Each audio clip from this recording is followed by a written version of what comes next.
नूरुद्दीन जंगी कौन था, क्या लेने रोज़ा रसूल तक पहुंचा।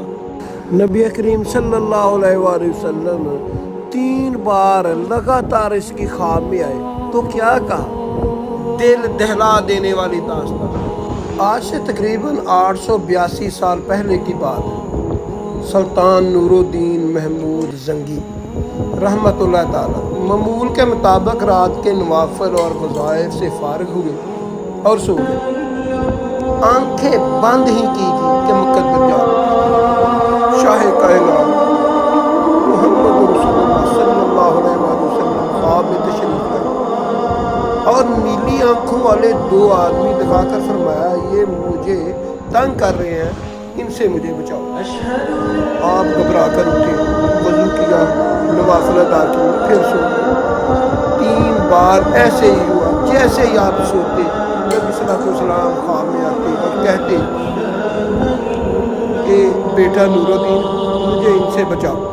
आप रहमतुल्लाह ताला रात ही अपने उज़रा को बुलाया, मशवरा हुआ और अगली सुबह सारा माल लेकर मदीना मुनव्वरा चल पड़े। 16 दिन के सफ़र के बाद मदीना मुनव्वरा पहुँचे। शहर से बाहर ही गुस्ल किया, फिर शहर में दाखिल हुए, रियाजुल जन्ना में नवाफिल अदा किए और रोज़ा रसूल पर हाज़री देने के बाद मस्जिद में बैठ गए। सब अहले मदीना को बुलाया गया और ऐलान कर दिया गया कि सुल्तान नूरुद्दीन जंगी तशरीफ़ लाए हैं और तुम सब में नजराना तकसीम किया जाएगा। चुनाचे मदीने का हर फर्द को नजराना दिया जाए, यहाँ तक कि सुल्तान नूरुद्दीन जंगी हर एक को खुद तोहफ़े तकसीम करेंगे। हर आदमी आता गया और खुद नूरुद्दीन जंगी उनको तोहफ़े देते गए और उन पर नज़र भी रखते रहे, लेकिन वो 2 चेहरे नज़र ना आए जो उसे इसी रात में 3 बार ख्वाब में दिखाए गए। सुल्तान ने हाज़रीन से पूछा, क्या मदीने का हर शहरी मुझसे मिल चुका है? जवाब इस बात में था। सुल्तान ने फिर पूछा, क्या तुम्हें यकीन है कि हर शहरी मुझसे मिल चुका है? इस बार हाज़रीन ने कहा, सिवाय 2 आदमियों के। राज फाश हो चुका था। सुल्तान ने पूछा, वो कौन है और अपना तोहफा लेने क्यों नहीं आए? बताया गया कि ये मराकश के 2 सोम सलावात के पाबंद, 2 मुत्की परहेज़गार बशिंदे हैं। दिन रात रसूल करीम सल्लल्लाहु अलैहि वसल्लम पर दुरूद व सलाम भेजते हैं और हर हफ्ते मस्जिद कुबा जाते हैं। फैज़ और मेहमान नवाज है, किसी का देन नहीं लेते। सुल्तान ने कहा, सुभान अल्लाह, और हुक्म दिया इन दोनों को भी अपने तोहफ़े वसूल करने के लिए फ़ौरन बुलाया जाए। जब इन्हें खुसूसी पैगाम मिला तो उन्होंने कहा, अल्हम्दुलिल्लाह, हमारे पास अल्लाह का दिया सब कुछ है, हमें किसी के तोहफ़े की ज़रूरत नहीं है। जब ये जवाब सुल्तान तक पहुंचा तो उसने हुक्म दिया, इन दोनों को गिरफ्तार करके पेश किया जाए। हुक्म की फौरी तकमील हुई और एक झलक इनकी शनाख्त के लिए काफ़ी थी। ताहम सुल्तान ने अपने गुस्से पर काबू रखा और पूछा, तुम कौन हो, यहाँ क्यों आए हो? उन्होंने कहा, हम मराकश के रहने वाले हैं, हज करने के लिए आते हैं और अब रोज़ा रसूल सल्लल्लाहु अलैहि वसल्लम के साए में ज़िंदगी गुजारना चाहते हैं।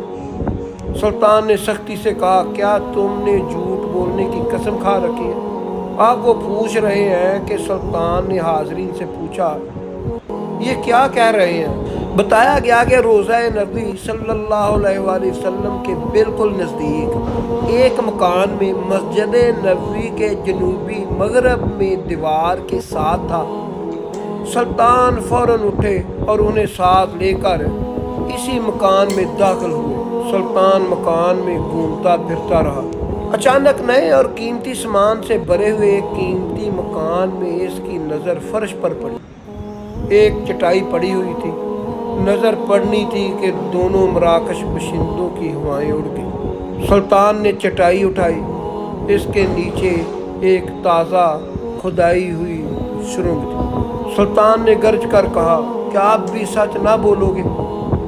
इसके पास सच के सिवा कोई चारा न था। उन्होंने इतराफ़ किया कि वो मसीह हैं और इनके हुक्मरानों ने इन्हें बहुत सा माल और ज़र सामान देकर हाजियों के रूप में मराकश से इन्हें منصوبے پر حجاج بھیجا تھا کہ کسی نہ کسی طرح رسول کریم صلی اللہ علیہ وآلہ وسلم کا جسد خاکی روزہ مبارک سے نکال کر لے آئے۔ اس ناپاک منصوبے کی تکمیل کے لیے انہوں نے حج کا بہانہ کیا اور اس کے بعد روزہ رسول صلی اللہ علیہ وآلہ وسلم سے نزدیک ترین جو مکان کرائے پر مل سکتا تھا وہ لے کر اپنا مذموم کام شروع کر دیا۔ ہر رات وہ سرنگ کھودتے تھے جس کا رخ روزہ رسول صلی اللہ علیہ وآلہ وسلم کی طرف تھا، اور وہ ہر صبح کھدائی ہوئی مٹی چمڑے کے تھیلوں میں بھر کر جنت البقیع لے جاتے اور اسے قبروں پر بکھیر دیتے۔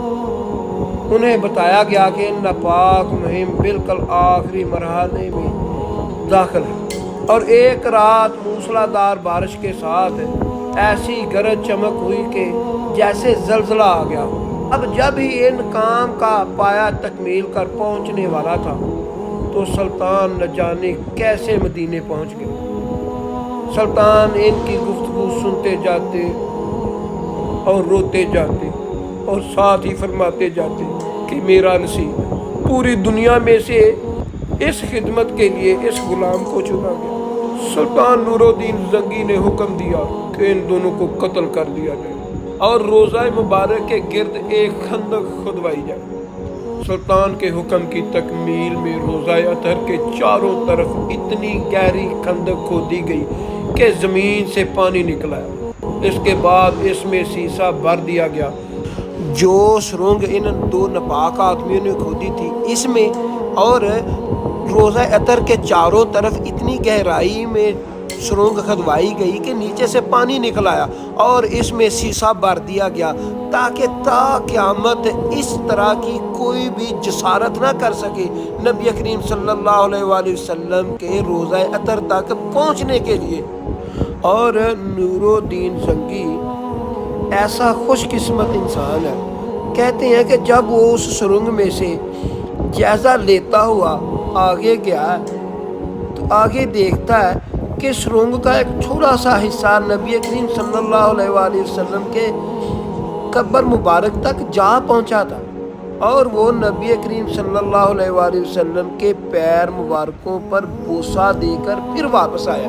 یہی شیشے کی دیوار روزہ اقدس کے گرد آج تک موجود ہے اور انشاءاللہ تعالی اب تک قائم رہے گی۔ آج بھی سلطان نور الدین زنگی کا نام نہایت محبت اور اہتمام اور احترام سے لیتے ہیں۔